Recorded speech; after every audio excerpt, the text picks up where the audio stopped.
Ladies, gentlemen, other beings, welcome back to Dangerous Rectangles. The word of the day is infinite.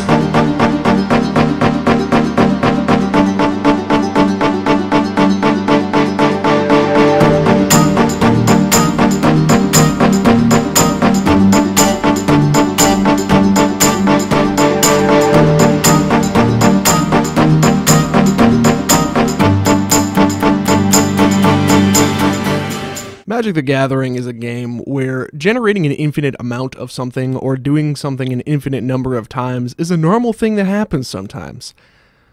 The game actually has rules codifying how one handles an infinite loop of game actions at the table. It's so common we even have a slang term for it. It's going infinite, which makes it sound like this.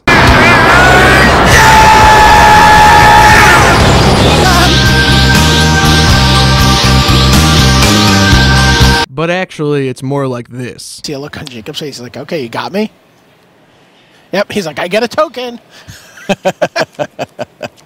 And there's the Splinter Twin. There's the combo. Wow.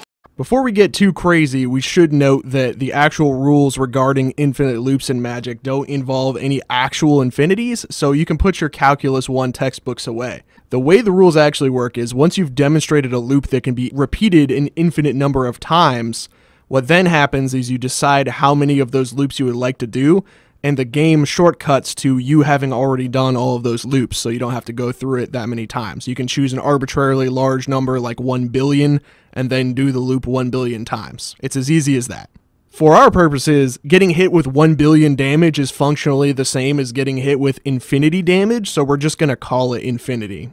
Going infinite is like most strategies in Magic in that whether or not it's a cool thing to do varies depending on the people sitting across the table from you.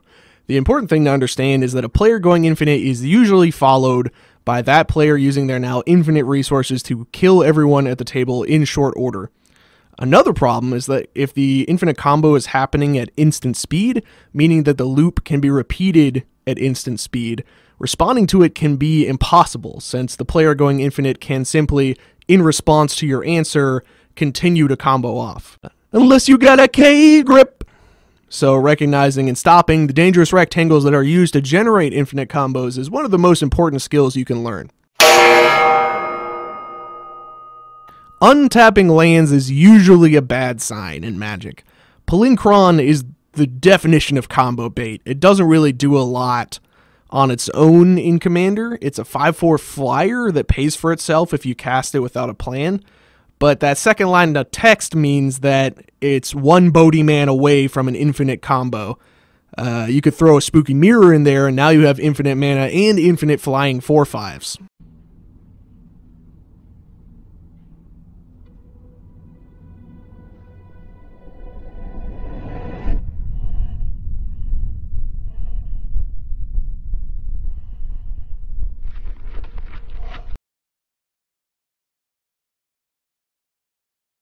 The Bodhi Man returns. It was foreshadowing. This dude is the real power behind the throne.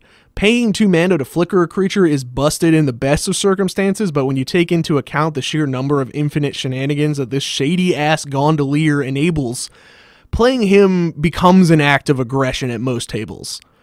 My personal favorite is Dockside Extortionist. If your opponent collectively has 3 artifacts and /or enchantments, you get infinite treasure tokens. This is a classic combo for any deck playing black. Mikaeus the Unhallowed, aka Mike, gives all non-human creatures Undying, which means if they die without a +1/+1 counter, they come back from the graveyard to the battlefield immediately with a +1/+1 counter for free. And Triskelion, aka Trike, is basically a gun that shoots damage whose bullets are +1/+1 counters. With both of them on the battlefield, every time you empty Trike by shooting all the +1/+1 counters off of him, he automatically comes back with 4 more. In practice, it looks kind of like this.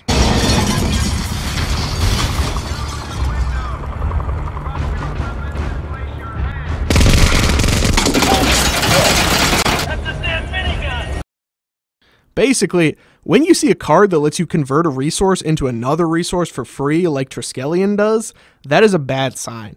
Speaking of which, if a card has take an extra turn written on it, and it doesn't exile itself immediately after resolving the extra turn effect, that means that there is a way to cast that card on each of your extra turns, no matter how convoluted it is, which would let you take infinite turns, which almost certainly wins you the game. I was going to talk about Time Vault in this segment with Voltaic Key, but it turns out that Time Vault costs thousands of dollars. So instead, for $2, you can have this card and Thopter Assembly, a card that automatically provides the 5 artifacts for you. It's a card that, if it's the only artifact you have, it immediately... So, it's the only Thopter you have? Hold on, let's look it up.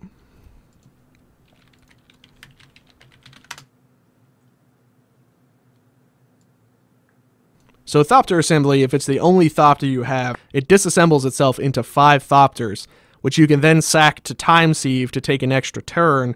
Before you take your extra turn, you just recast Thopter Assembly, and then at the start of your extra turn, it automatically sacks itself and you get 5 artifacts, which you can sack to Time Sieve because it untapped at the start of your extra turn. So that's infinite turns. Alright, so if you made it to the end of this video, I imagine that you are furious that I did not mention the specific infinite combo that you use in your EDH deck on the show. Which is fair, because there are like a jillion of them. So here is my proposition to you. Go into the comments, post your infinite combo, like and subscribe, share the video with your friends.